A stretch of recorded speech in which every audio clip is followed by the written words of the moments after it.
안녕하세요. 바이블코어의 타브입니다. 오늘은 변화산 사건으로 널리 알려진 본문을 살펴보겠습니다. 이 말씀을 하신 후 8일쯤 되어 예수께서 베드로와 요한과 야고보를 데리고 기도하시러 산에 올라가사 예수님께서 제자들을 토대로 하는 교회를 세우겠다고 하신 후 기도하시러 어떤 산으로 올라가셨습니다. 예수님께서는 다른 사람들에게 직접 보이고 싶진 않지만 증인이 필요한 경우 제자 3명을 데리고 가셨는데요. 그들은 베드로와 요한과 야고보였습니다.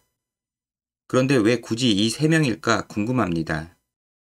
이에 대해 확실한 이유를 알기는 어렵지만 성경의 기록을 근거해 굳이 추측을 해보자면 베드로는 그의 이름을 바꾸어 주시고 교회를 세우겠다고 하신 것으로 보아 제자들의 대표로서 데리고 가신 것으로 보입니다. 요한은 요한복음과 요한계시록을 기록하며 사도들 중에서도 마지막까지 남아 교회를 돌보았습니다.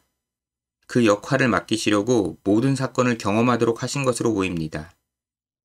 야고보는 사도들 중에서 첫 번째로 순교했습니다. 그가 박해 속에서도 믿음을 견고히 할 수 있도록 더 가깝게 부르신 것이 아닌가 싶습니다. 기도하실 때 용모가 변화되고 그 옷이 휘어져 광채가 나더라. 문득 두 사람이 예수와 함께 말하니 이는 모세와 엘리야라. 그런데 놀랍게도 예수님께서 산에서 기도하실 때 모습이 변하시고 광채가 나셨습니다. 그리고 예수님 곁에 두 사람이 있었는데 그들은 모세와 엘리야였습니다. 여기에서 우리는 그 많은 구약의 인물 중에서 왜 모세와 엘리야가 등장했을까 궁금증이 생깁니다. 구약의 인물 중 모세와 엘리야만 가진 공통점이 있습니다. 이 두 사람은 모두 산에서 하나님을 만났었습니다. 따라서 이 사건은 하나님을 만났던 모세와 엘리야를 통해 예수님의 영광의 광채가 구약의 하나님과 같음을 가리키는 것으로 보입니다. 영광 중에 나타나서 장차 예수께서 예루살렘에서 별세하실 것을 말할세.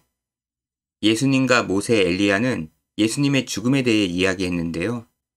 여기에서 별세로 번역된 그리스어는 엑소도스로 떠남, 나감, 출구의 의미를 지니고 있습니다. 따라서 아직 그 대화만으로는 예수님의 죽음을 파악하긴 어렵습니다. 그러나 엑소도스가 확장된 의미로 죽음으로 쓰이기도 합니다. 이후 십자가 사건을 통해 이 구절이 예수님의 죽음을 가리킴을 알 수 있습니다. 베드로와 및 함께 있는 자들이 깊이 졸다가 온전히 깨어나 예수의 영광과 및 함께 선 두 사람을 보더니 3명의 제자는 졸고 있다가 이 모습을 보고 화들짝 놀라 잠에서 깼습니다.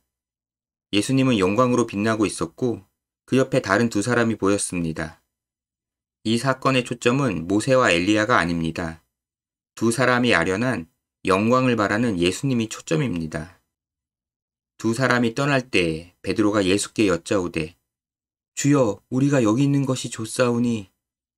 그 모습을 보고 베드로는 지금 여기가 천국 같았습니다. 우리가 초막 셋을 짓되 하나는 주를 위하여 하나는 모세를 위하여 하나는 엘리야를 위하여 하사이다 하되 자기가 하는 말을 자기도 알지 못하더라. 그래서 예수님과 모세와 엘리야가 묵을 수 있는 천막집을 짓겠다고 했습니다. 누가는 베드로가 너무 당황해서 자기가 무슨 말을 하는지도 모르고 한 말이라고 상황을 설명해 주었습니다. 이 말할 즈음에 구름이 와서 그들을 덮는지라. 구름 속으로 들어갈 때에 그들이 무서워하더니 이후 구름이 가득 덮쳐와 아무것도 보이지 않게 되었습니다. 구름 속에서 소리가 나서 이르되 이는 나의 아들 곧 택함을 받은 자니 너희는 그의 말을 들으라 하고 그때 구름 속에서 예수님이 자기 아들이니 그의 말을 잘 들으라는 소리가 들렸습니다. 소리가 그침에 오직 예수만 보이더라. 제자들이 두려움에 떨고 있을 때 구름과 함께 모세와 엘리야는 사라지고 예수님만 남아 계셨습니다. 제자들이 잠잠하여 그 본 것을 무엇이든지 그때에는 아무에게도 이르지 아니하니라. 3명의 제자들은 그 당시에는 이 사건을 다른 사람들에게 말하지 않았습니다. 이 사건을 통해 예수님께서 하나님의 아들이심을 모세와 엘리야 2명의 증인이 전해 주었습니다. 그리고 더욱 분명하게 하나님께서 구름 속에서 목소리로 예수님이 자기 아들이라고 확증해 주셨습니다. 이 사실을 베드로, 요한, 야고보가 공식적인 증인으로 우리에게 전해 주었습니다. 오늘 사건으로 하나 더 알 수 있는 것이 있는데요.